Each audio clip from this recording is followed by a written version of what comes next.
खुशियों के रंग नेशनल ऑटोमोबाइल के संग अब सभी प्रकार की टू व्हीलर गाड़ियां उपलब्ध है, वो भी आकर्षक ऑफर्स के साथ। संपर्क कीजिए नेशनल ऑटोमोबाइल, हरिगंज और मोघट रोड, खंडवा। हम ग्राम जावर के निवासी है। दादा का नाम कमलचंद, पिता रुकुड़चंद जी यादव है।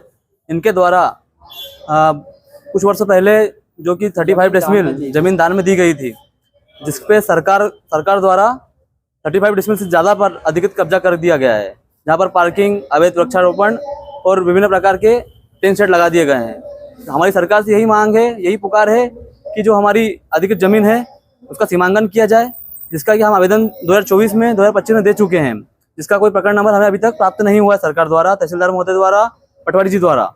हमारा यही गुहार लेके आज पूरा परिवार हमारा रोजगार छोड़कर और यहाँ पर उपस्थित इसीलिए हुए हैं ताकि हमको हमारा प्रकरण नंबर एवं हमारा सीमांकन किया जमीन का, और हमको जो विभाग द्वारा जमीन का अतिरिक्त जो कब्जा है वो हटा के दिया जाए। कौन से विभाग में आपने किस विभाग को दान किया था और वहाँ क्या बना है? प्राथमिक स्वास्थ्य केंद्र जावर को दान में दिया था। के लिए जनहित में दान में दी थी, अस्पताल तो बना हुआ है। हाँ ऑलरेडी। हाँ, तो जो 35 डेसिमल जमीन दान दी है उससे अधिकृत जमीन पर कब्जा किया गया है। किसने करा कब्जा? हॉस्पिटल विभाग द्वारा, स्वास्थ्य विभाग द्वारा। वहाँ के क्या बोल रहे हैं सर? हमारी सीमांकन करवाया है, आप लोग पास है क्या है?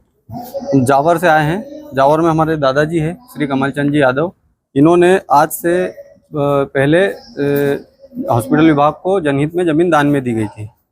तो अब ज़मीन दान दी गई है, ज़मीन दान दी गई, तो अब ज़मीन दान देने के बाद कुछ हिस्सा और भी ज़्यादा 35 डेसिमल दान दी है, तो उससे ज़्यादा पे कब्जा स्वास्थ्य विभाग द्वारा किया गया है। उसमें फिर उनके नई बिल्डिंगें आती है तो वो आए दिन कभी इधर कभी उधर। हमारे द्वारा रोका गया था बीच में 5 माह पहले, और सीमांकन के लिए आवेदन दिया गया था। 2024 में सीमांकन के लिए आवेदन दिया गया तो सीमांकन नहीं हो पाया था। फिर 2025 में फिर आवेदन दिया गया तो सीमांकन करने आए सारे लोग, सीमांकन भी किया। लेकिन हम पटवारी जी से मांगते हैं कि हमारा सीमांकन का प्रकरण नंबर दे दो, तो वो प्रकरण नंबर उपलब्ध नहीं करवा पा रहे। तहसीलदार साहब के पास गए, वहाँ ऑफिस में गए, वहाँ भी सब लोगों ने ढूंढा, लेकिन प्रकरण नंबर हमारा वहाँ दर्ज ही नहीं है। तो हमको वो भी, और हमको क्या थोड़ा सा गुमराह भी किया गया है कुछ चीज़ों के लिए। तो वो अब हम क्या चाहते हैं आप स्पष्ट करो? हम अभी चाहते हैं कि सबसे पहले वहाँ पर कोई भी अब नव निर्माण ना हो, अभी जब तक कि हमारे ज़मीन का निराकरण ना हो प्रॉपर। हम दादाजी की है, दादाजी के नाम से पुश्तैनी जमीन है। दान दे दिया तो फिर उसका निराकरण? दान दे दी है, 35 डेसिमल दी है दादा की, उस पर ज़्यादा थोड़ा सा निर्माण कार्य है। तो हमारे द्वारा ये भी बोला गया स्वास्थ्य विभाग को भी, पर स्वास्थ्य विभाग से भी कोई अधिकारी हमसे बात नहीं कर पाते हैं।